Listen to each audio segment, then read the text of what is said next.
Okay, this week on the Business Blitz podcast, we have Bodhi Gallo. Bodhi, give us a background on yourself. Thank you for having me on. So I own a marketing agency called Stryker Digital, marketing media agency. We do Google ads, Facebook ads, local SEO, web design, pretty much anything for local service businesses. But I come from a service-based business background. I used to own a dumpster rental company, recently sold to private equity, but I got into the dumpster business about 4 years ago. During that time, I was like, holy crap, local marketing is super easy at this level. Decided to start a marketing agency. Was working with roofers that were my customers in my dumpster business. I was working with bathroom remodelers. I was working with all different types of companies. I was getting them results. The more results I got them, the more dumpsters I sold to them. So the more jobs I got them, the more jobs I got on top of doing my own SEO. And by doing that, like it just snowballed into working with companies from people I met on Facebook and then eventually Twitter. Now we're on YouTube. So it's just been a big snowball effect. But I've been in marketing probably for about 6 years now. I had 2 internships in college. One was at a marketing agency, which I hated. Got super burnt out yet with like a super low salary. I was making like $12 an hour working an internship. Like at least I was getting paid, but they were working me crazy hours. Then I worked for Benjamin Moore & Co., the paint company, in their marketing media department. I thought I would like product better. Also didn't like that. So had an opportunity to buy a dumpster business.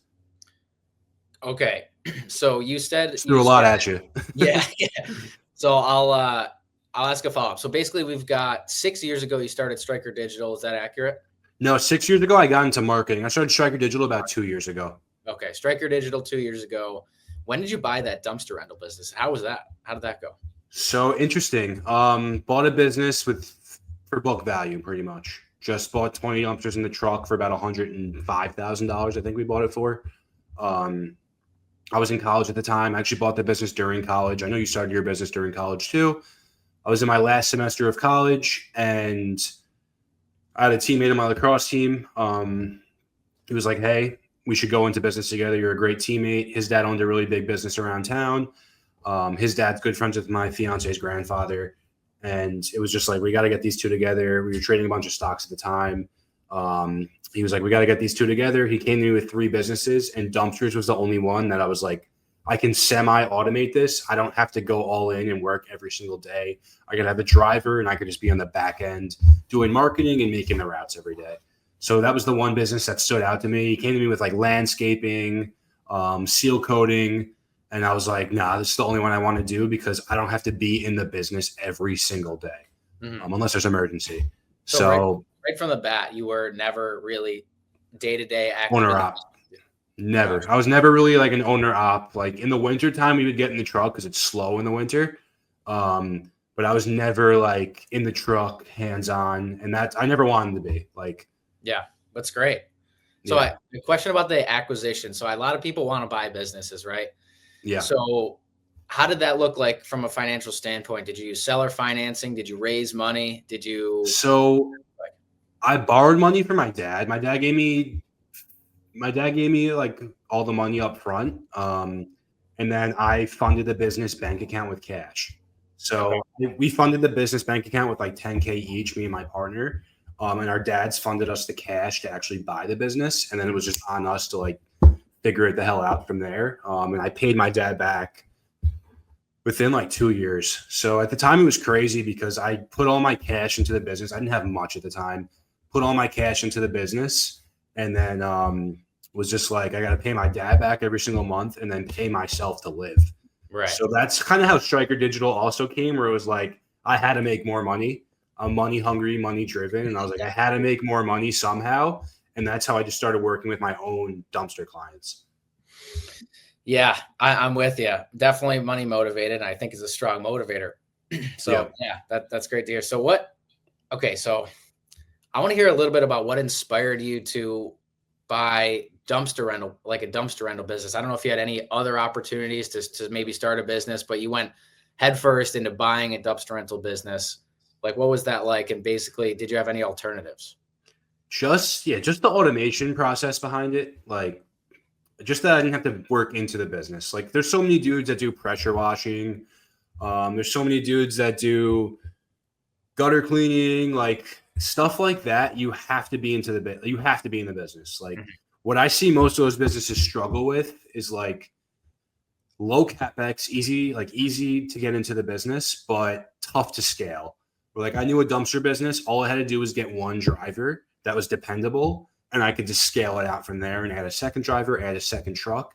Where a lot of these owner operator businesses where you're the only business guy, like you're pretty much buying yourself a job. And with this business, I knew I wasn't, because the margins were good enough.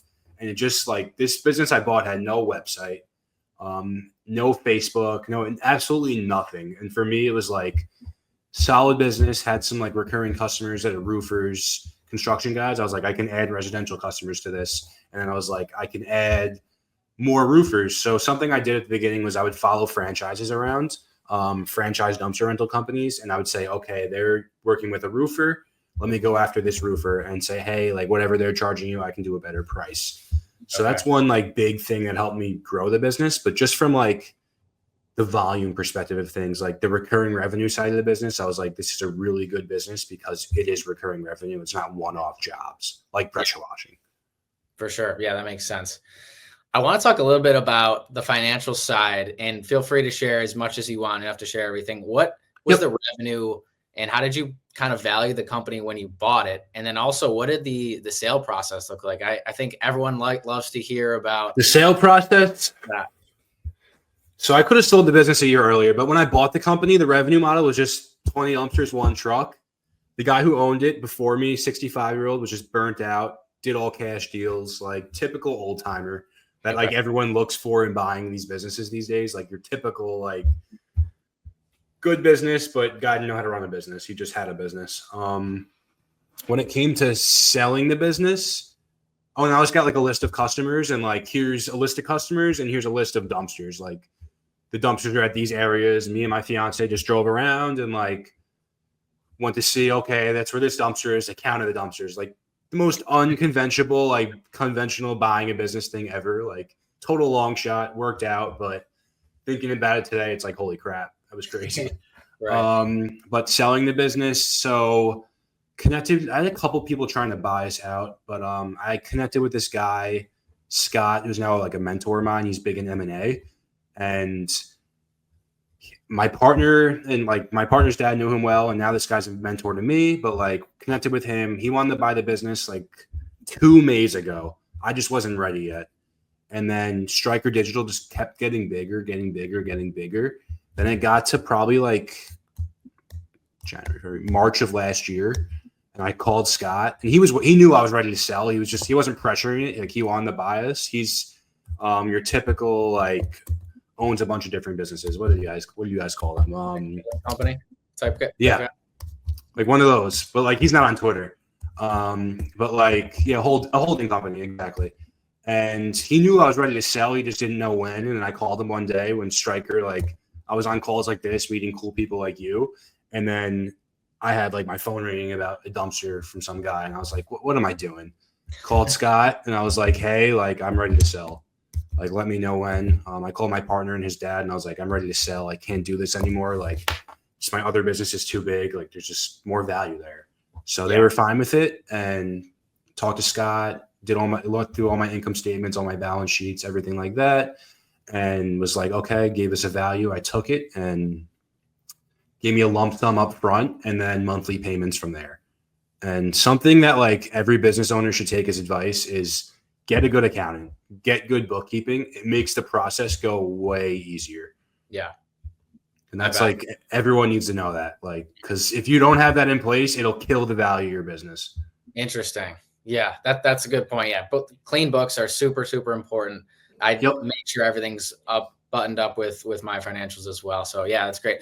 I want to talk about Stryker Digital, man. It seems like this is the next huge thing and taking almost all of your time right now. Let's talk about that. Where did you kind of start? Where are you at right now in terms of maybe clients? So I got about like 150 plus clients at this point. Wow. We're on like a couple channels. So we're on Facebook, we're on YouTube, we're on Twitter. We started on Facebook, like from like a cold audience perspective. Like I started working with like my own customers at the time, but then we started on Facebook. We got big into Facebook groups like Pressure Washing Friends, Dumpster Rentals 101, roofing contractors, like all these different groups. We started posting just free value in there, connecting with people, junk removal, trash talk, or just some names in these groups. And we started posting a ton of free value networking in there. We did our first like 20K MRR just from Facebook groups. Wow. And then I was on a podcast last summer. With this guy, Paul Schiffbauer. He's got like 20K followers on Twitter. He was like, you got to create the dumpster rental guy. So I just started like talking about the dumpster business and how I was marketing the dumpster business. And like Google Maps at the time, Google Map SEO at the time was just like an unknown thing. Like new competitors pop up for us every single day now. But that's something I figured out really early and very quickly. And I just started sharing that on Twitter and just created a snowball effect where I just started working with a ton of different people now on Twitter. And it's just gotten like a snowball effect since. Yeah. So you're over 13K on Twitter. How long did it take you to get to that point?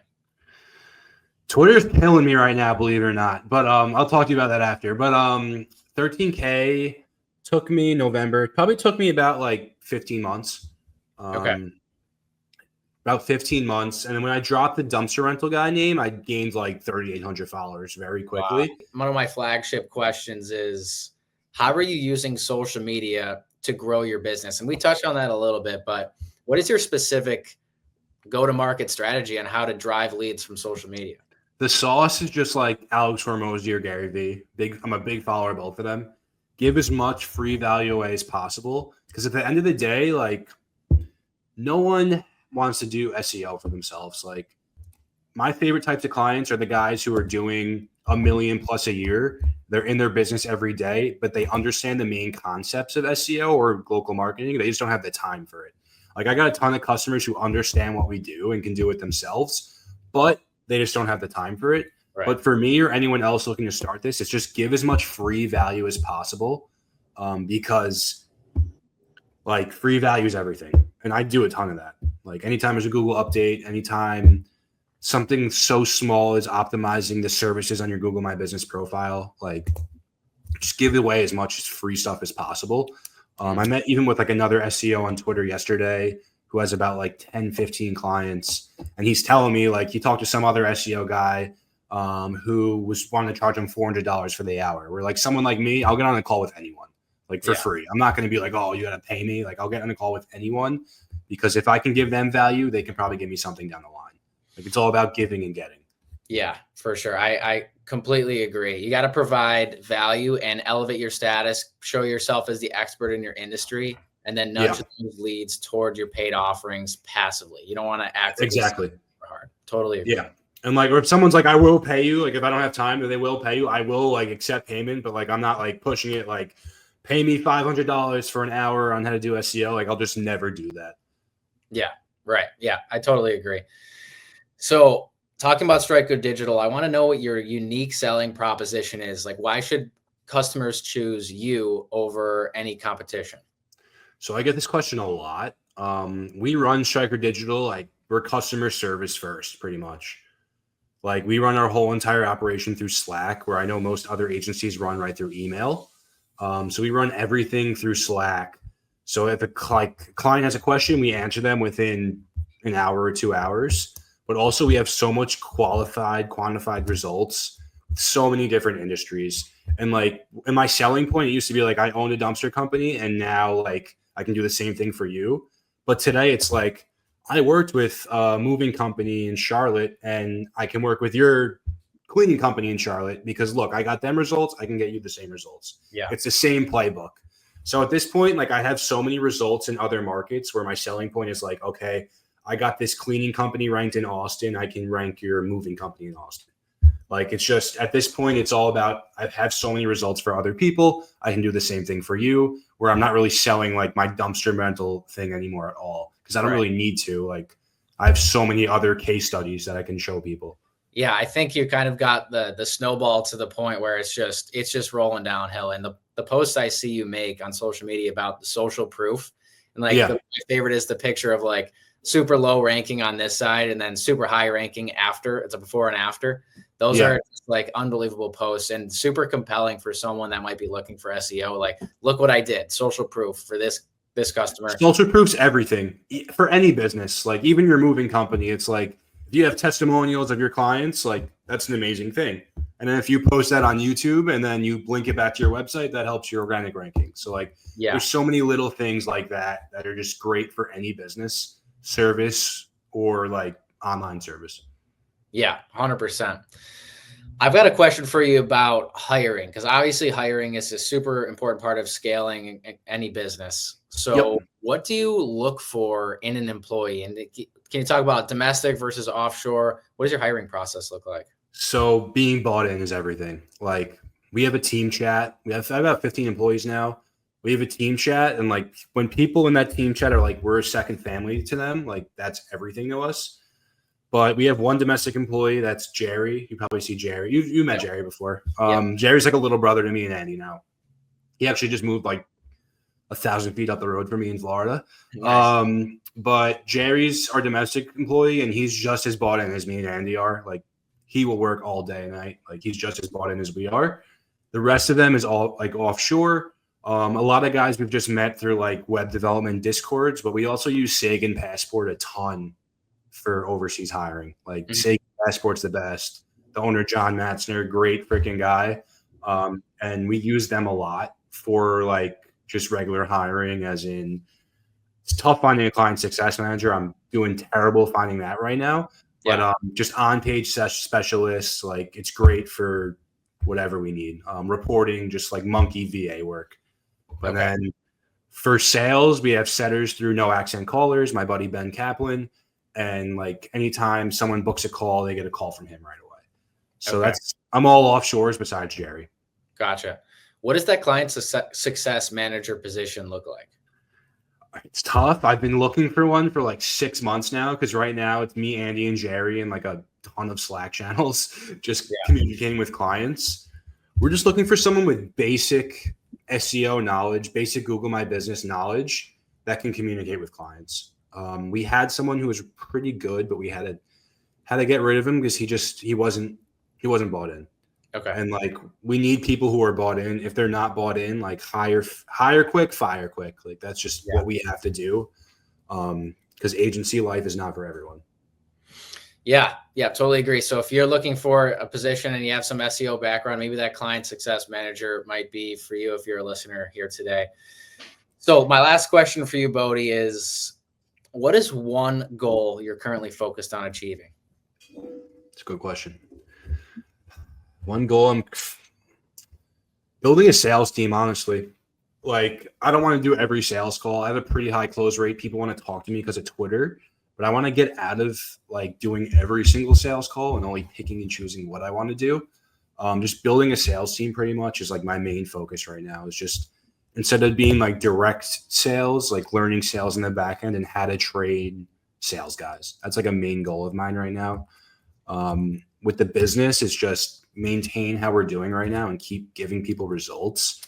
Like every time we hit a hyper growth stage, our results falter. So we got to hire very, very quickly. And just the toughest thing to hire for us is a client success manager. Okay. And like, that's another goal is like client success manager and build a sales team. Like two big goals right now, because those are the biggest bottlenecks in my business. Yeah. They sound both like both key for scaling the business. Sounds like exactly. Goes in. Yeah. All right, Bodhi, thanks for spending some time today on the Business Blitz podcast. We'll drop some links below this video if you want to hear more from Bodhi, or if you want to hire Stryker Digital with some SEO or paid ads work. And yeah, thanks for hopping on, Bodhi. Thank you for having me on. It's a ton of fun.